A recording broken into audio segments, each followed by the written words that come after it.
we're going to share our travel insights from our trip to the Galapagos Islands, so you're not left out there not knowing what to do. Get ready as we pump you up and share our camera considerations, things to pack and things to leave at home, and accommodation situations as the penguin and the cactus travel through the Galapagos Islands. Once in country, we hopped a flight to San Cristobal. The flight was uneventful but for the fact that they fumigated the overhead bins about 15 minutes before landing, something we've never seen anywhere else before. It's a 2-minute drive from the airport to the port where you can pick up any last-minute sundries you might need while being heckled by the sea lions. They'll likely be your first Galapagos animal encounter, and they'll be a continuing theme throughout your visit.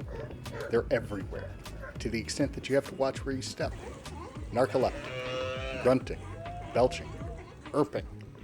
It's like your family's holiday get-together. Look at this sleepy little weirdo. Also, there's a sea lion here. Time to hop in the dinghy and head to the boat. And if you're going to the Galapagos, you're going to want to do a boat tour. There's umpteen different flavors to choose from, but what our videos should make clear, you cannot have the sort of experience your trip to the Galapagos deserves if you're having a merely land-based stay. And this is our boat, the Infinity. Built in 2018, it's 127 feet long with 10 staterooms and a maximum capacity of 20 passengers. The top deck is for views, the jacuzzi, and al fresco dining whenever weather permits. The middle deck has 4 staterooms, the bridge, and a cocktail bar at the stern. The lower deck contains the main dining and common living areas, and 6 staterooms. 3 gourmet meals are provided each day, and combined with extensive beer and cocktail lists, little, if anything, can be left to one's desire. That goes likewise with the size and appointments of the cabins, with each featuring a spacious layout, private bathroom, private patio, and individually adjustable air conditioning. It is, quite simply, the utmost in modern luxury, appointments, and service. Pro tip: check the itinerary and request a room on the side of the boat that faces the islands most of the time. Our itinerary was substantially clockwise, so we got a room on the starboard side. Totally by happenstance, of course, but using the power of our pro tip, you needn't leave your experience to chance. Now it's time to take off and talk about the right things to pack and what to leave at home.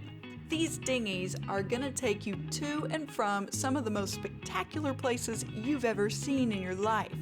And you want to make sure that you have the right gear so that you can experience it all to the fullest. One of the most important things you don't want to skip on is the right footwear. You'll want to bring multiple pairs of shoes. The terrain you're going to traverse is going to be as varied as the wildlife you'll see.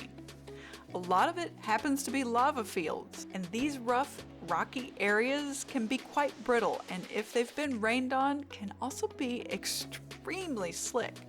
Whatever you choose to bring, make sure that it has great tread. We recommend that you bring a lightweight hiking boot or sneaker and a water shoe that has a good tread.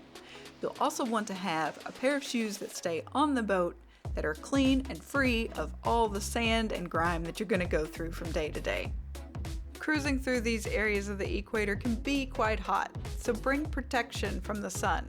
A good rash guard or a hat that has a wide brim all the way around really helps to protect yourself.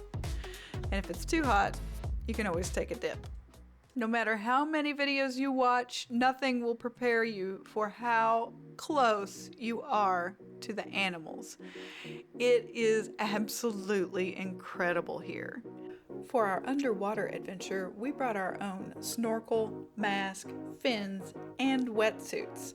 The currents here can bring in some pretty chilly water, and a wetsuit offers you to be warm and excellent sun protection. An added bonus to the amazing Royal Galapagos is that they recognize you may not have all of this equipment already, and they will provide you with the mask, snorkel, fins, and even fit you with a wetsuit for your underwater excursions. So if you don't already have this stuff, no worries, they got you covered. It's important to recognize how special of a place this is, and to not interfere with the animals, but simply observe. You don't want to bring anything into the islands, fruit, vegetables, seeds, or even mud on your shoes. And you don't want to take anything with you. Leave no trace. You'll also want to make sure and leave your flashes and LEDs at home. They'll check for them at the airports.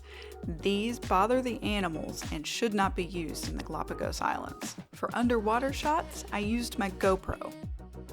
For above water, I had my iPhone and Canon R10. There are lots of opportunities to take pictures from these dinghy boats, and you'll want to have a camera that has, at the very least, a good stabilization. Whether you're taking pictures from the boat or on land, the weather can change fast. I recommend bringing a small dry bag to protect your cameras and electronics while you're out on adventure. If you found any of these tips useful, give us a like. And if you want to check out all the wildlife you're going to meet in the Galapagos Islands, check out our wildlife documentary. See you next time.